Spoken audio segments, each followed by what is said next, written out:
రాష్ట్ర అభివృద్ధికి జీవనాడి పోలవరం.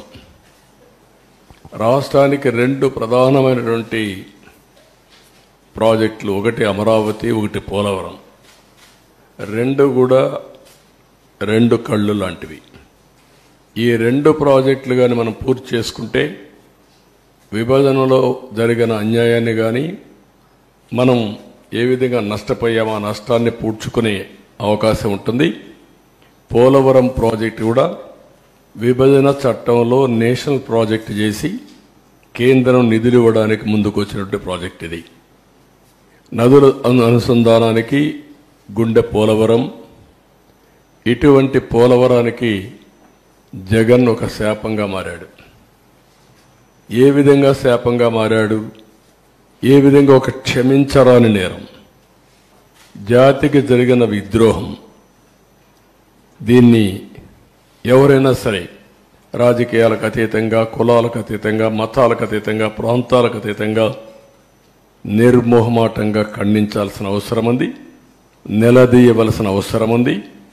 రాష్ట్రాన్ని నాశనం చేసే హక్కు ఎవరికీ లేదు. చేత కాకపోతే ఇంట్లో ఉండొచ్చు, కానీ ఒక మభ్య పెట్టి పదవి పొంది తద్వారా మోసం చేయడం చాలా దారుణం. ఆ విషయం నేను మీ ద్వారా ప్రజల దృష్టి తీసుకొస్తున్నాను. నెక్స్ట్, ఆంధ్రప్రదేశ్ వ్యవసాయ రాష్ట్రం. దక్షిణ భారతదేశంలో నీళ్లుండే ఏకైక నది గోదావరి. మనం లోయర్ రైపేరియన్ కింది రాష్ట్రంలో ఉన్నాం. మన దగ్గర నుంచి ఈ నీళ్ళన్నీ సముద్రానికి వెళ్తాయి. దగ్గర ఆవరేజ్న 3000 టీఎంసీ నీళ్లు తలసరి ప్రతి ఒక్క సంవత్సరం సముద్రంలోకి వెళ్లే పరిస్థితి ఉంది. ఈ నీళ్లన్నీ కానీ ఉపయోగించుకుంటే రాష్ట్రాన్ని కరువు రహిత రాష్ట్రంగా, డ్రౌట్ ప్రూఫ్ స్టేట్గా చేసేందుకు అవకాశం ఉంది. డెల్టా స్థిరీకరణతో పాటు ఉత్తరాంధ్ర, రాయలసీమ తాగునీరు, సాగునీరు దించే బహుళార్థ సాధక జాతీయ ప్రాజెక్టు. అదే మరిగా ఈ వరదలు ఇవన్నీ వచ్చినప్పుడు కానీ, మామూలుగా కానీ జల విద్యుత్తు, హైడ్రో అనేది చాలా ముఖ్యం. ఇప్పుడు సోలార్ విండ్ వచ్చింది. సోలార్ డే టైం వస్తుంది, విండ్ నైట్ ఈవినింగ్ టైం వస్తుంది. మిగిలిన గ్యాప్ ఏదైతే మనకు కొన్నిసార్లు కరెంటు కొరత ఉంటుంది, పీక్ లోడ్ ఫ్యాక్టర్, అప్పుడు ఈ హైడ్రో ఉంటే ఎప్పుడైనా ఆన్ చేసుకోవచ్చు, ఎప్పుడైనా ఆఫ్ చేసుకోవచ్చు. ఆ విధంగా కూడా హైబ్రిడ్ మోడల్ తేవడానికి ఐడిల్ పవర్ చాలా ఉపయోగపడుతుంది. అలాంటి ప్రాజెక్ట్ ఇది. దీన్ని మనం చూస్తే 2014లో రాష్ట్ర విభజన జరిగింది, కానీ చాలా నష్టపోయామని అందరికీ ఆవేదన ఉంది. కానీ ఆ నష్టం కంటే 1924లో జరిగిన జగన్ విధ్వంసం రాష్ట్రానికి శాపంగా మారింది. దానికంటే ఎక్కువ నష్టం జరిగింది. ఇది రాష్ట్రంలో ఉండే ప్రజానీకం అంతా కూడా చర్చ చేయాల్సిన అవసరం ఉంది. నెక్స్ట్, ఈ ప్రాజెక్టు ప్రొఫైల్ ఒకసారి మనం చూస్తే 194 టీఎంసీ నీళ్లు నిలవబెట్టే పరిస్థితి ఉంది. 322 టీఎంసీ నీళ్లు సద్వినియోగం.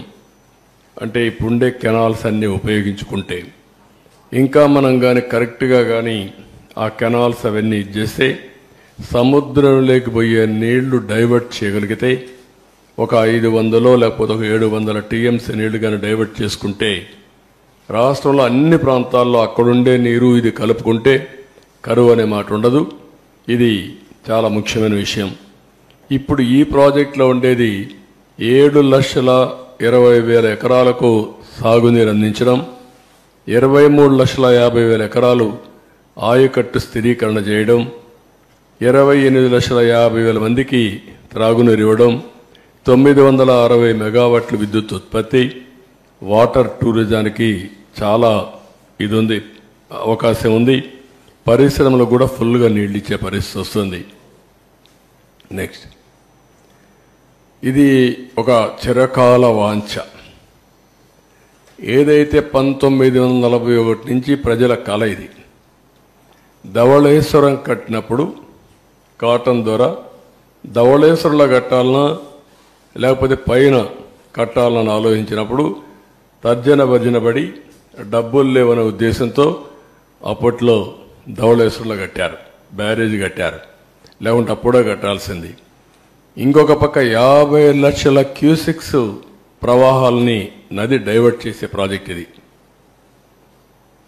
చైనాలో ఉండే 3 గేజెస్ కూడా మీరు చూస్తే గార్జెస్ చూస్తే దీనికంటే తక్కువ. ప్రపంచంలోని అతి ఎక్కువ నీళ్లు డైవర్ట్ చేయడమే కాకుండా ప్రవహించే నది ఈ గోదావరి నది. ఇంకొక పక్కన ఇది డయాఫామ్ వాల్ మీరు చూస్తే చాలా సెన్సిటివ్. 90 మీటర్స్ కింది వరకు డయాఫామ్ వాల్ స్పెషల్ టెక్నాలజీతో పూర్తి చేశాం. అలాంటి సున్నితమైన డయాఫామ్ వాల్ ఇది. ఇంకొక పక్కన 20 మీటర్ల ఎత్తు, 16 మీటర్ల వెడల్పు ఉన్న అతి భారీ గేట్లు, బిగ్గెస్ట్ గేట్స్. ఇంకొక పక్క 390 కిలోమీటర్ పొడవున్న కుడి ఎడమ కాలువలు. అటు ఉత్తరాంధ్ర ఇటు వచ్చే కొందికి రైట్ మెయిన్ కెనాల్ రెండు కూడా 390 కిలోమీటర్స్ ఉన్నాయి. ఇంకొక పక్క ఇప్పుడు జరిగే పెద్ద ప్రాజెక్టులో ఒకటి, భవిష్యత్తులో కూడా ఇంత పెద్ద ప్రాజెక్టు మనం నిర్మాణం చేయబోం. ఇదే లాస్ట్. ఇండియాలో కానీ ప్రపంచంలో కానీ ఒకసారి చూసి అనలైజ్ చేస్తే ఇంత పెద్ద ప్రాజెక్టు మళ్ళా వస్తుందనే ఇది కూడా లేదు. అదే మరి ఇంకొక పక్కన 24 గంటల్లో 32,315 క్యూబిక్ మీటర్ల కాంక్రీట్ పనులు చేసి గిన్నెస్ రికార్డు కూడా సాధించారు ఆ రోజు. ఈ రోజు చూస్తే ఏ ప్రాజెక్టులో నిర్వహించిన కాంక్రీట్ పనులు పోలవరంలో చేయడం జరిగింది. ఇవన్నీ కూడా సైలెంట్ ఫ్యూచర్స్ కొన్ని మాత్రం. నెక్స్ట్